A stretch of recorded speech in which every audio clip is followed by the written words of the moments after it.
So, just a heads up, there's going to be some alerts going off on my phone here. I made a video not so long ago that was somewhat critical of Protestants. Now, there's plenty to criticize in every church and every group of people everywhere.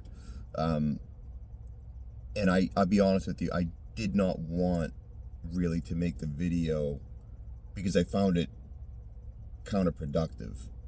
And I think that largely it was counterproductive. I don't think it accomplished what I wanted to accomplish.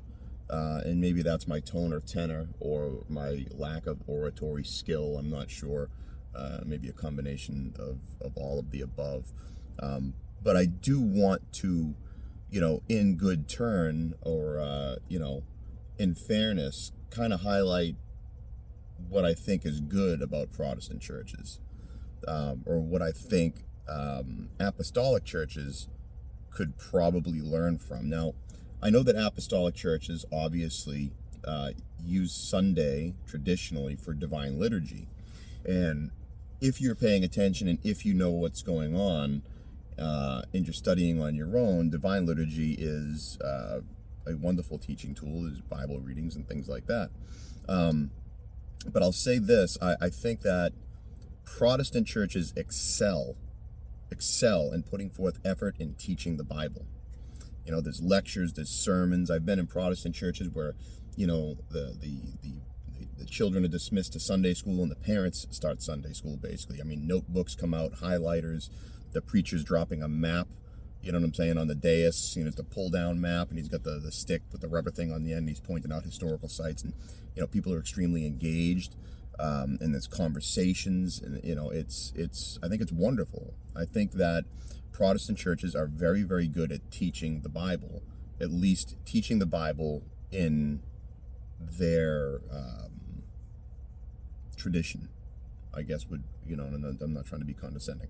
And I think they're wonderful at that. I really do. I think they're very, very good at it, and I think other churches could learn from it. Now, I will say this, I think that apostolic churches kind of lack in that area, not for lack of trying, but because the apostolic churches have a very high standard when it comes to tradition. So, Saturday is your Vesper services, and then Sunday is divine liturgy, and these are days that Protestants are using basically to just teach. They kind of don't really utilize those forms anymore.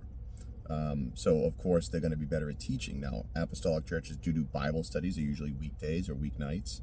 But not everyone can afford, 3, 4, 5 days off or hours off or, multiple hours off a week.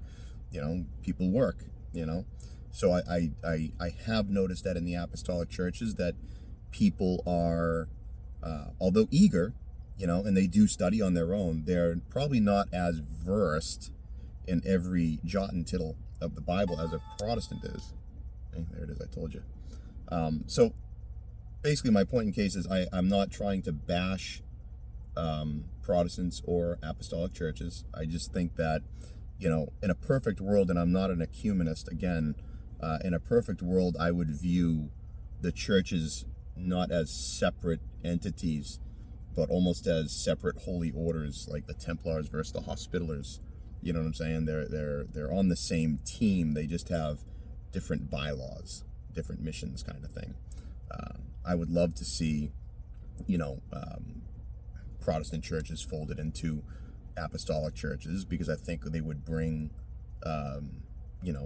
that vigor for learning the scripture into the apostolic churches. I would love to see apostolic churches influence Protestant churches in, inserting that love of tradition and history that, the Holy Fathers set forth. And when I say the Holy Fathers, I'm talking about from the apostles on, the traditions that they utilized.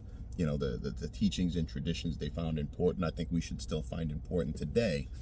Those men, whether you're subscribed to this notion or not, those men were, quote, chosen by God, right? So the whole man was chosen, right? Not just part of the man. And the whole man includes the traditions and, cultural beliefs of the man. You look at some of Paul's writings, and that's fairly evident. So yeah, this isn't me trying to pit one church against another.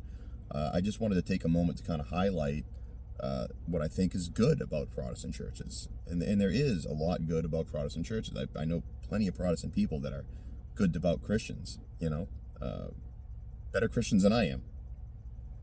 Absolutely. When I talk about the apostolic churches, of course I'm talking about like your Oriental Orthodox, your Coptic Christians, your Roman Catholics. All of these churches are, as far as I can tell, one big family. Now, they're dysfunctional, they argue, but they're one big family. I don't think that the Catholic Church is the, whore of Babylon or anything like that. I don't think that the Pope is really the devil incarnate. I think with that comes in for a lot of Protestants is when you say that you are infallible, and then there it is again.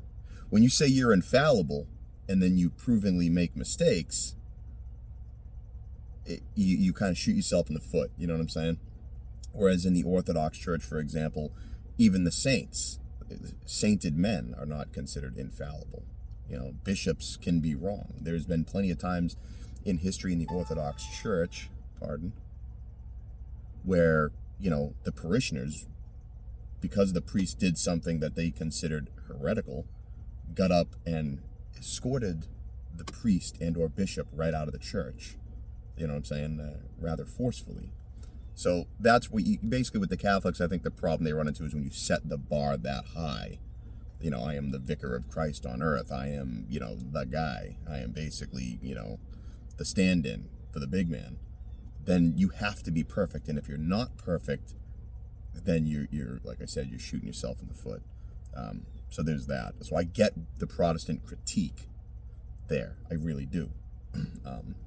But I think we should be able to put that aside for the greater good, recognize each other's strengths, and try and utilize those strengths. You know what I'm saying? A house divided, right?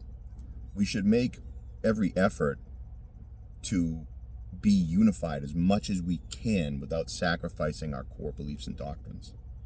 That's all. So, happy Sunday. Love you, Protestants. I hope you guys have a blessed Sunday and a good week. All right. Bye.